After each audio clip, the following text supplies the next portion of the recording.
हाँ जी,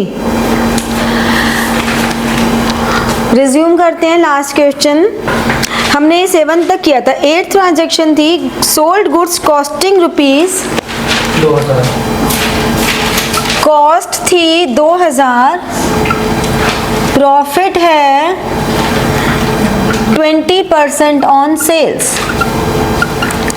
तो जितनी कॉस्ट है 2000 वो तो हमने माइनस कर दी,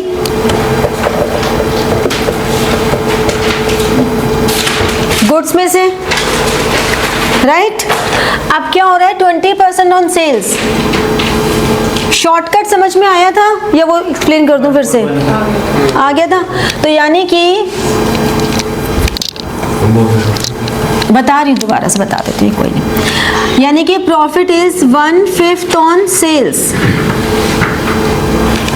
20% मीन्स 1/5 ऑन सेल्स, यानी कि 1/4 ऑन कॉस्ट। कैसे आएगा? इस 1 को इसमें से माइनस कर दिया, ठीक है। 5 में से 1 को माइनस कर दिया तो 1/4 ऑन कॉस्ट। तो प्रॉफिट कितना हो गया? 1/4 इंटू 2500 का प्रॉफिट हो गया। तो जो प्रॉफिट है वो कैपिटल में प्लस हो गया। और सेलिंग प्राइस कितना आ गया? सेल्स कितनी आ गई? Cost plus profit. तो 2500 की हमारे पास ऑन सेल्स है तो कैश इंक्रीज हो गया। फिर मैंने लिखा न्यू इक्वेशन, ये आ गया 87,000 plus 15,000 plus 30,800 is equal to 30,000 और 1,02,800, ठीक है। फिर 9th transaction, sold goods for ₹4,000। इसका मतलब हमारी जो सेल्स है वो 4,000 है ना, ₹4,000 एट 20%। प्रॉफिट क्या है? 20% ऑन कॉस्ट, मतलब 1/5 ऑन कॉस्ट। अगर 1/5 ऑन कॉस्ट है तो 1/6 ऑन सेल्स है। अगर 1/6 ऑन सेल्स है तो प्रॉफिट हो गया 4,000 इंटू 1/6। कितना हो गया? 339, क्यों? नहीं 667 आएगा, ठीक है, ठीक है, ये आ गया। अब कॉस्ट कितनी हो गई? कॉस्ट हो जाएगी 4,000 माइनस 667 मीन्स 3, 3, 3 एंड 3, ठीक है। ये समझ में आ गया। यानी कि अब 9th में गुड्स में से माइनस किया 3, 3, 3, 3 और हमने कुछ लिखा है ऑन टू मिस्टर ई लिखा है। टू मिस्टर ई का मतलब हो गया डेटर्स इंक्रीज होंगे 4,000 से और ये प्लस हो जाएगा 67 से। हमारी new equation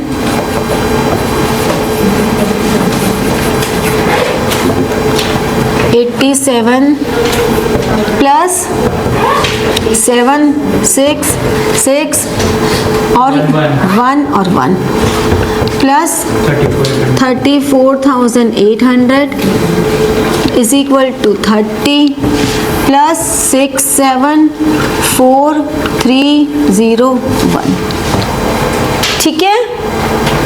last transaction, sold goods for ₹2,000 at a loss of 500। अब क्योंकि 10th ट्रांजेक्शन में लॉस है 500 का तो ये हमने कैपिटल से माइनस कर दिया। 2000 की हमने गुड्स बेची यानी कि 2000 कैश में प्लस हो गया। 2000 हमें आए, 500 का लॉस था, मतलब कॉस्ट कितनी रही होगी?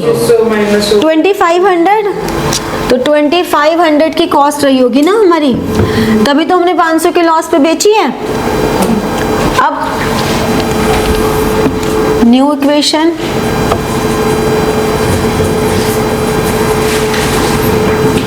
ये आ गया 89 प्लस 167 और 9 प्लस 34,800 30,000 प्लस 6 7 ये आ गया 9 ये आ गया 2 1 6। अब हमारा एक जो अकाउंटेंसी में एक रिचुअल होता है वो ये होता है कि जब भी आप एंड कर रहे हो विच शोज कि आप ख़त्म कर रहे हो तो आप डबल लाइन डालोगे, ये एक लाइन और इसी के नीचे डबल लाइन शोज कि it ends here. Double line ना डालने के भी नंबर कटते हैं, ठीक है, दिस इज द वे। ठीक, इसी से हम एक बैलेंस शीट बनाते हैं। अब बैलेंस शीट क्या होती है? बैलेंस शीट होती है एक पोजीशनल स्टेटमेंट। एक पोजीशनल स्टेटमेंट है। पोजीशनल मतलब कि it shows position of assets and liabilities as on a particular date. ठीक है, पोजीशन बता रही है वो एक पर्टिकुलर डेट पे। तो पोजीशन कैसे बताती है? इसका फॉर्मेट क्या होता है? बैलेंस शीट ऑफ जो भी कंपनी है एज ऑन, अगर डेट गिवन है, अगर कंपनी का नाम नहीं पता, अगर डेट नहीं पता, तब भी हमें ये लिखना जरूरी है। हम इसको ब्लैंक छोड़ देंगे, ठीक है। फिर फॉर्मेट आता है सेंटर से एक लाइन, फिर एक लाइन इधर और this is, then this and this. ये हमारी होंगी लायबिलिटीज। रिवर्स हो रहा है, देखो अब अकाउंटिंग इक्वेशन में लायबिलिटीज उस तरफ है, यहाँ सिर्फ लायबिलिटीज लिख रहे हैं। अब हम यहाँ पे लिखेंगे अमाउंट रुपीज, यहाँ लिखेंगे असेट्स, यहाँ लिखेंगे अमाउंट और रुपीज। अब लायबिलिटीज में हम दोनों लिखेंगे, कैपिटल भी और क्रेडिटर्स भी। कितना है लास्ट वैल्यू कैपिटल की? 102,967 और ये है 30,000। इसका टोटल कितना आ गया? यही फॉर्मेट है, लायबिलिटीज अमाउंट असेट अमाउंट, यही फॉर्मेट है। और ऊपर balance sheet of this and this company as on this date. ठीक है, असेट्स में लाइन से हमने लिखा cash, cash is 89,000। Then goods को हम लिखते हैं स्टॉक, ये जो गुड्स हैं इसके लिए टर्म लिखते हैं हम स्टॉक, कि इतना हमारे पास स्टॉक बच गया अनसोल्ड 9167। और डेटर्स हमारे किसी भी तरफ कितने भी कॉलम्स आए, लास्ट में जब हम ये लिखेंगे टोटल के जो कॉलम होंगे ये हमेशा आमने सामने आएंगे। ये नहीं कि इसके 2 के बाद लगा दिया और इसका 3 के बाद लगाया, नहीं, आमने सामने, एकदम आमने सामने। और ये दोनों साइड आपकी टैली होनी चाहिए ना, इक्वेशन टैली हो रही है तो। जैसे कि 132,967 और यहाँ देखें तो 967 और 2 and 3। अगर आपको क्वेश्चन में बोला है कि बैलेंस शीट बनाओ तभी बैलेंस शीट बनानी है, नहीं बोला तो सिंपली हम लिख देंगे कि हमारे असेट्स का टोटल हो ही नहीं सकता, फिर आपका क्वेश्चन गलत है कहीं तो। कैसे नहीं होगी, देख सोच के बताना बेटा, हमारी इक्वेशन हर जगह टैली हो रही है तो ऐसा कैसे हो सकता है? वही तो लिख रहे हैं, बस लिखने का प्रोसेस ही तो चेंज हुआ है, तो ऐसा हो ही नहीं सकता कि टैली ना हो। आपसे नहीं मांगी बैलेंस शीट तो आप सिंपली यहाँ पे टोटल लिख दोगे, असेट्स इतनी, लायबिलिटीज हमारी हैं 30,000 और कैपिटल रुपीज 102,967। दैट्स इट, ठीक है। चलो question start. Arvind had the following transactions. मैं अकाउंटिंग इक्वेशन नहीं बनाऊंगी, मैं आपको ट्रांजैक्शंस डिस्कस कर लूंगी। ठीक है। Use accounting equation two show the effect on his assets, liabilities and capital. ठीक है जी। सबसे पहला है इन्वेस्टेड 15,000 इन कैश। मैं जिससे पूछूंगी वो बताएगा बस, ठीक है। Invested 50,000 in cash, cheque 15,000। हाँ बताओ, अरविंद ने इन्वेस्ट किया बिजनेस में कैश, 15,000 आ भी जाएगा कैपिटल में। परफेक्ट। कैश में प्लस हो गया 15,000 एंड कैपिटल में हो गया,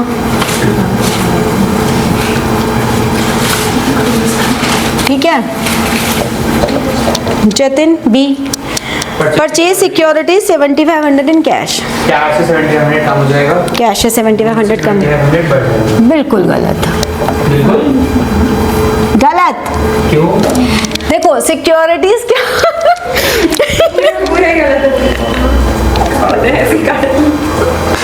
सिक्योरिटीज होती हैं, अरे सुन लो यार, सिक्योरिटीज होती हैं किसी भी तरह की सिक्योरिटी, मतलब एक तरह की इन्वेस्टमेंट होती है। जैसे कि हमने किसी कंपनी के शेयर्स में इन्वेस्ट किया, बैंक के फिक्स डिपॉजिट में इन्वेस्ट किया, कुछ भी ऐसा जो फाइनेंशियल असेट्स होते हैं, हम जब वहाँ इन्वेस्ट करते हैं तो हमारी कंपनी के पास पैसा आया और हमारी कंपनी ने उससे सिक्योरिटीज खरीद ली, ठीक है। अब वो सिक्योरिटीज कुछ भी हो सकती हैं, शेयर्स भी हो सकते हैं, म्यूचुअल फंड भी हो सकता है, SIP कुछ भी हो सकता है, कुछ भी फिक्स डिपॉजिट कुछ भी हो सकता है।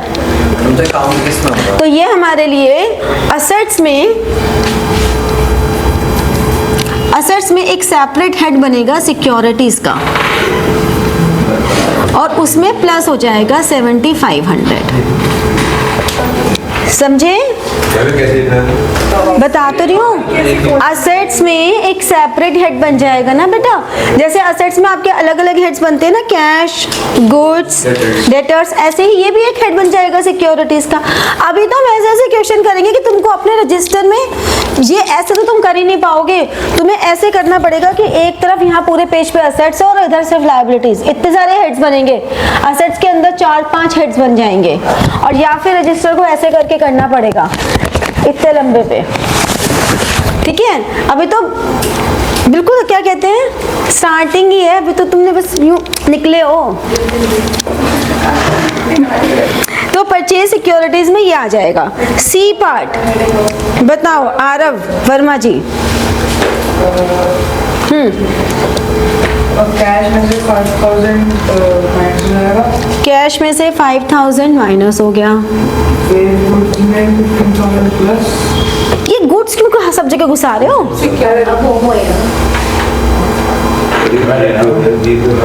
उसी से 3 से चलाया था, हमारा सब कुछ गुड्स के अंदर आ गया, तो हम सब कुछ हाँ, घर गुड्स में नहीं आता। उनका कोई प्रॉपर्टी का बिजनेस है क्या? ऐसा कहीं लिखा है कि प्रॉपर्टी का बिजनेस है? अगर प्रॉपर्टी, ये तो एक तरह से उनकी असेट्स परचेज की ना, उन्होंने अपने स्टाफ के लिए घर खरीदा, मतलब बिजनेस ने इन्वेस्टमेंट की एक तरह से बिल्डिंग में, कुछ बिल्डिंग लिया है कुछ भी, तो उसमें इन्वेस्टमेंट हुई ना, ही तो असेट्स क्रिएट हुई ना ये। तो असेट्स में एक हेड बन जाएगा बिल्डिंग, और उस बिल्डिंग में प्लस हो जाएगा 15,000। अभी भी टैली नहीं हुई ना इक्वेशन, अभी क्या करोगे और इसका बताओ? हाँ, इसके इसी में बताओ आगे। क्रेडिटर में क्रेडिटर्स तो वो होते हैं जिनसे हम गुड्स परचेज करते हैं क्रेडिट पे।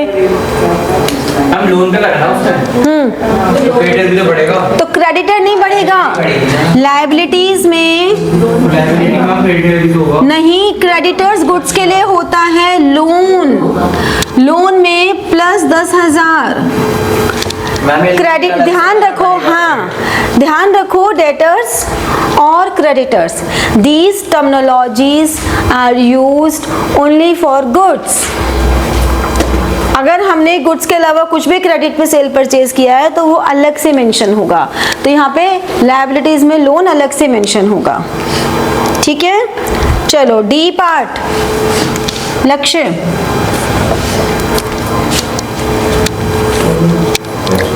लक्ष्य कौन है? हाँ, डी पार्ट, डी पार्ट 15,000 कम नहीं हो जाएगा? क्वेश्चन लिखा ही नहीं। तो उससे क्या हुआ, आगे तो करोगे। मैंने क्या बोला था कि तुम्हारे को बैलेंस नहीं भी हो तो जो ट्रांजेक्शन आ रही है वो करते चले जाना, स्पेस छोड़ देना। फाइनल न्यू इक्वेशन ही तो नहीं लिख पाओगे। मैंने क्या बोला, न्यू इक्वेशन ही तो नहीं लिख पाते तुम सिर्फ। ये तो एक्सक्यूज ही गलत है। अभी आज तो मैं तुम्हें पूरा एक असाइनमेंट दे दूंगी, फिर एकदम ऐसे रैंडम आ जाओगे। हमने तो नहीं किया क्योंकि पहली दो नहीं आई। अरे ये क्या बात है, तुमने भी दोस्ती निभाई। Very good Gupta ji. Ma'am 1000 वो होगा माइनस होगा सिक्योरिटी से। 1000 सिक्योरिटीज में से माइनस होगा 1500 कैश में ऐड होगा, कैश में, प्लस 1500 500 कैपिटल में ऐड होगा। कैपिटल में, प्लस 500। मैम ठीक है। मैम थर्ड वाले में परचेज ऑफ होम में 15,000 कैपिटल से कम नहीं होगा। नहीं, कैपिटल क्यों कम होगी? आपकी कैपिटल जो होती है, कैपिटल कम होती है एक्सपेंसेस से, और कैपिटल प्लस होती है जो भी इनकम है उससे। तो हमने तो बिल्डिंग परचेज की है, हमने तो असेट्स क्रिएट किए हैं, उससे कैपिटल क्यों कम होगी? नंबर करे तो वो उस पैसे से बिजनेस तो बिजनेस के पैसे से किया है ना, तो पैसे कम कर तो दिए, कैश कम कर तो दिया, पैसे से तो कम किया है, तो कर दिया हमने पैसे कम। ठीक है, समझ में आया? चलो ई ट्रांजैक्शन बोलो तुम। हाँ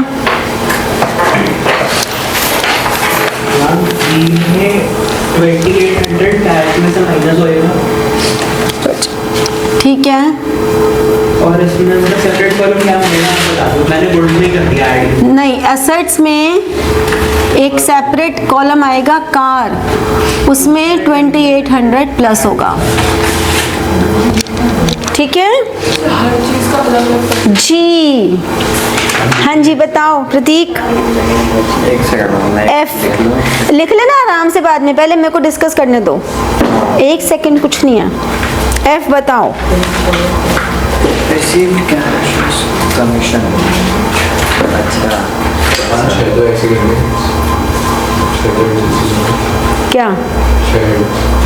हाँ तो क्या हो गया? हम एसेट्स में फिर एक नया हेड बना सकते हैं कमीशन। नहीं, कमीशन इज एन इनकम। यार मैम ये बड़ी गलत बात है।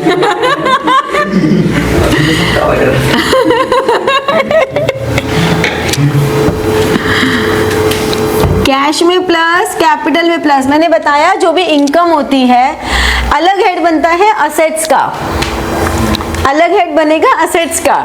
अब कमीशन को एसेट थोड़ी ना है। और मैंने पता रजिस्टरिंग में वही कर रखा है, मैंने सोचा नहीं इस बार तो कुछ नहीं होगा। आई ना। नेक्स्ट बताओ जी पार्ट। जी पार्ट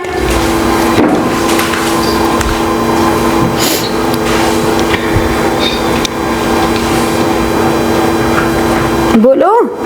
नहीं सारा? मैंने 800 कैश में से माइनस किया है, परफेक्ट। और 500 लोन में से होना चाहिए था, बट मैंने क्रेडिटर्स में डाल दिया है, हाँ लोन में से माइनस करोगे। और 300 कैपिटल से किया है। Very good, very good. देखो टोटल जो कैश गया वो हमारा गया 800, तो हमने कैश में से 800 कम कर दिया। हमारी जो लायबिलिटी डिक्रीज हो रही है, जो लोन कम हो रहा है, वो सिर्फ 500 से कम हो रहा है, तो हमने लोन से 500 कम कर दिया। और जो हमारा इंटरेस्ट है दैट इज एन एक्सपेंस, तो एक्सपेंस से हमारी कैपिटल कम होगी, वो हमने कैपिटल कम कर दी। ठीक है, और लोन में काउंट नहीं लोन नहीं, वो तो इंटरेस्ट है ना, इंटरेस्ट तो एक्सपेंस होता है। लोन तो वैसे 500 कम हुआ हमारा। इंटरेस्ट किस चीज का? लोन इस लोन पे जो इंटरेस्ट है। ठीक है, नेक्स्ट बताओ नव्या। अब लेकिन वो इंटरेस्ट तो लोन का ही पार्ट हुआ ना। लोन का पार्ट हुआ, लेकिन हमने इंटरेस्ट तो पे तो किया है ना। तो वो लोन के वे में ही कटना है। लोन थोड़ा, लोन तो प्रिंसिपल अमाउंट है, आप इंटरेस्ट को प्रिंसिपल से ना माइनस कर सकते हो।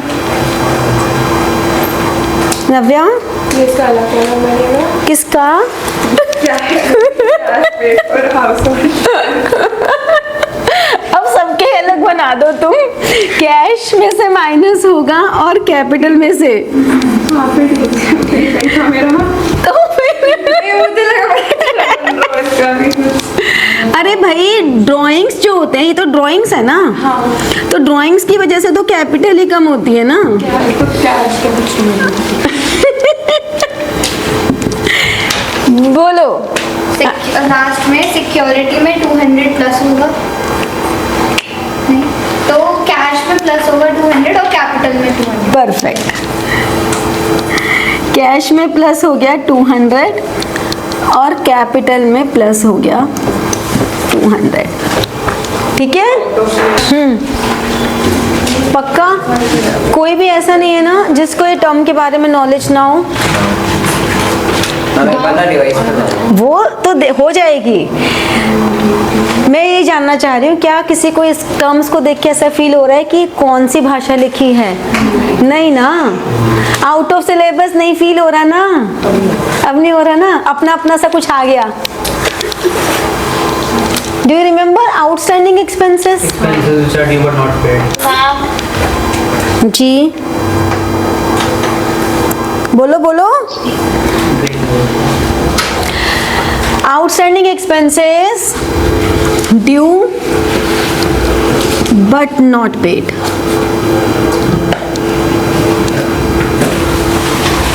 लक्ष्य, ये असेट्स है या लायबिलिटीज हैं?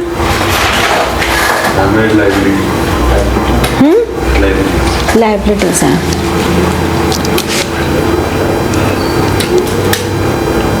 ठीक है। Prepaid expenses. Prepaid expenses paid in advance and not due. Not due But paid in advance. but paid in advance। ठीक है ना। इन्हें हम एक और नाम बोलते हैं अनएक्सपायर्ड एक्सपेंसेस। ये भी इनका एक ऑल्टरनेट नेम है। प्रतीक, ये असेट है या लायबिलिटी? एसेट। नव्या, एक्रूड इनकम क्या होती है? Accrued income हो गया which is due and not received. Due but not received.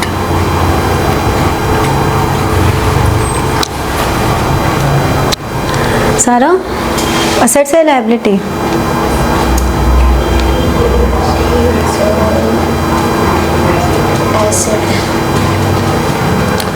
Asset.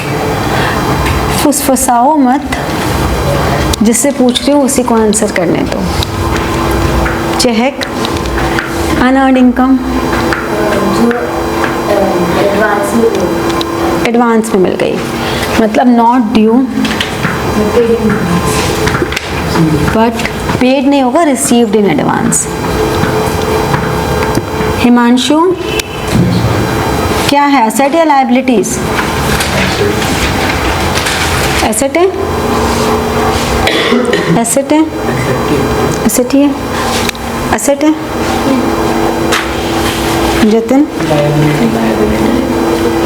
Liability है, लायबिलिटी है, एसेट ही होगी, लायबिलिटी, लायबिलिटी। दे हो रही ना वापस। मतलब एडवांस में या तो फिर अगले टाइम पे कट हो गया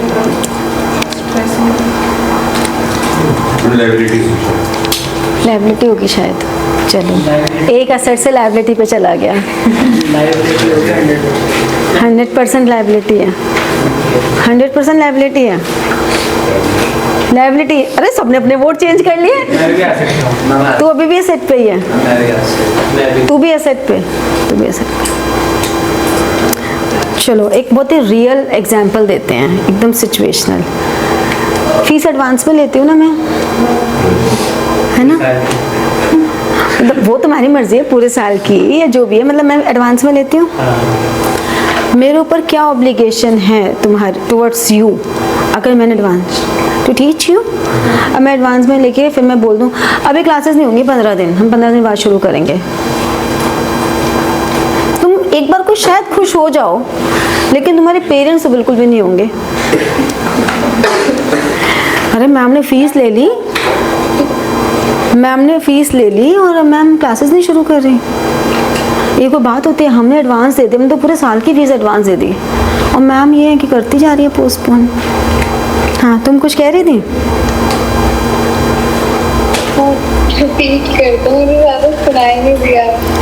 मैंने अभी सिर्फ ये बोला कि मैंने तुमसे फीस ले ली और अगर मैं क्लासेस ना दूं 15 दिन तो चलेगा?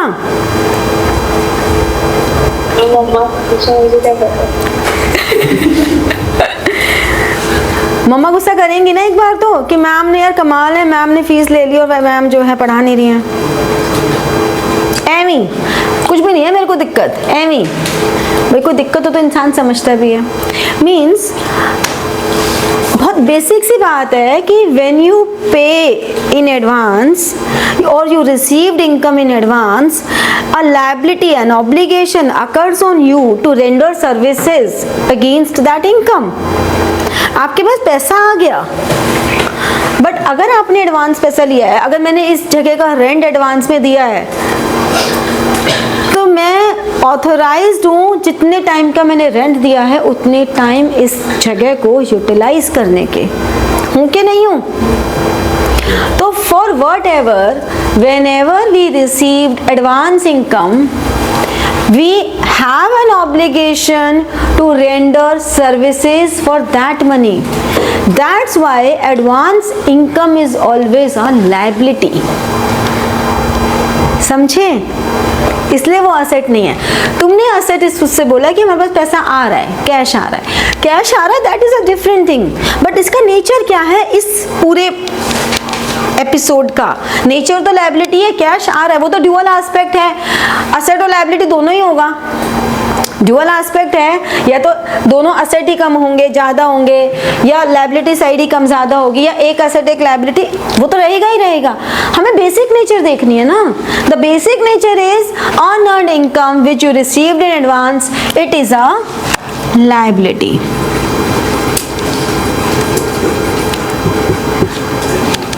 समझे? आई नो कि हम क्या बात कर रहे थे? हम बात ये कर रहे थे कि unearned income is a liability और एन एसेट।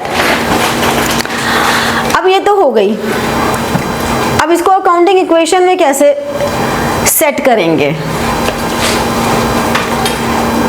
चलो हैं, कैश में तो ऐड करेंगे। पहले यहाँ से स्टार्ट करते हैं। आउटस्टैंडिंग एक्सपेंसेस को कैसे सेट करेंगे अकाउंटिंग इक्वेशन में?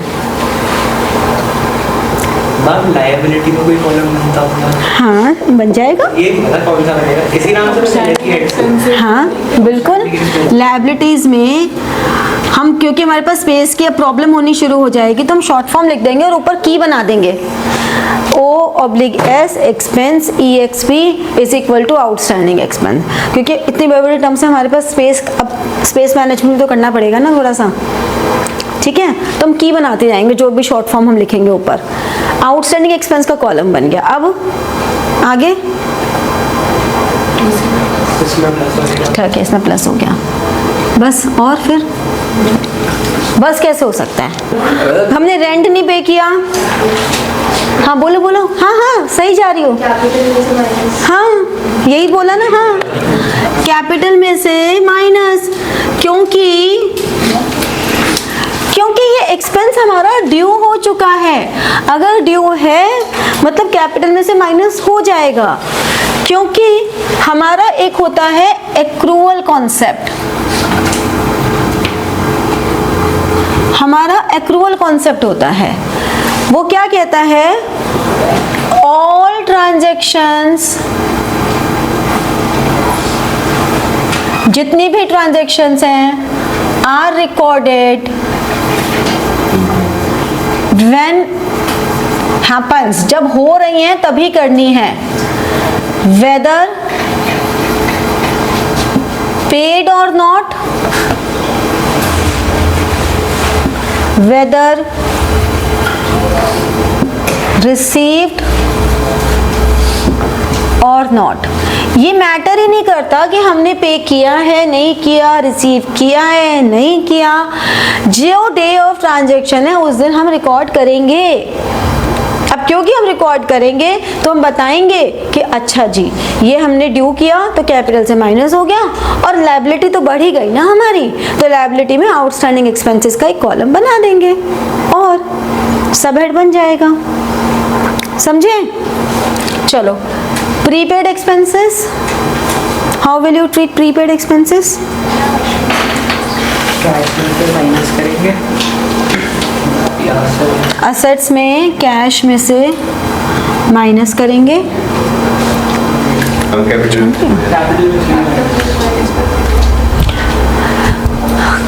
कैपिटल में से माइनस नहीं कर सकते क्योंकि कैपिटल में से तो माइनस तब करते जब ड्यू हो जाएगा। अभी तो ड्यू हुआ ही नहीं है, हमने तो एडवांस पेमेंट किया है। डेटर तो गुड्स के लिए होते हैं, क्रेडिटर कैसे होगा जब हम एडवांस पेमेंट कर रहे हैं तो?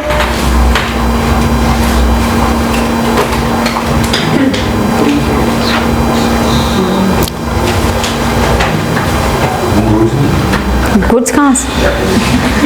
बस बोलते जाओ, जो जो टर्म पता है सब बोलते हो, कहीं तो सेट हो ही जाएगा तुक्का। इसका बना देंगे, Expense का। हेड बना देंगे, कहाँ प्रीपेड एक्सपेंस ही, कहाँ? Asset side. एसेट्स में प्रीपेड एक्सपेंसेस का एक और हेड बन जाएगा जिसमें कि प्लस हो जाएगा।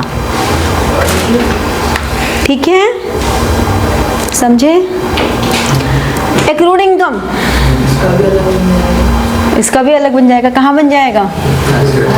एसेट्स में एक्रूड इनकम प्लस हो गई और कैपिटल में माइनस क्यों कर रहे हो? प्लस होगा।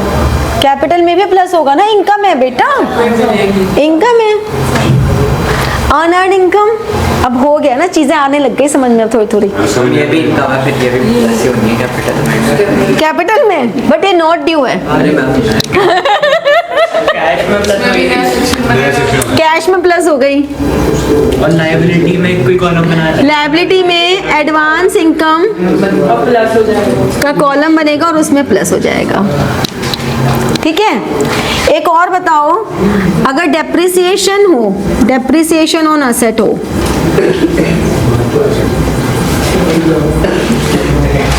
क्या करेंगे अकाउंटिंग इक्वेशन में इसका?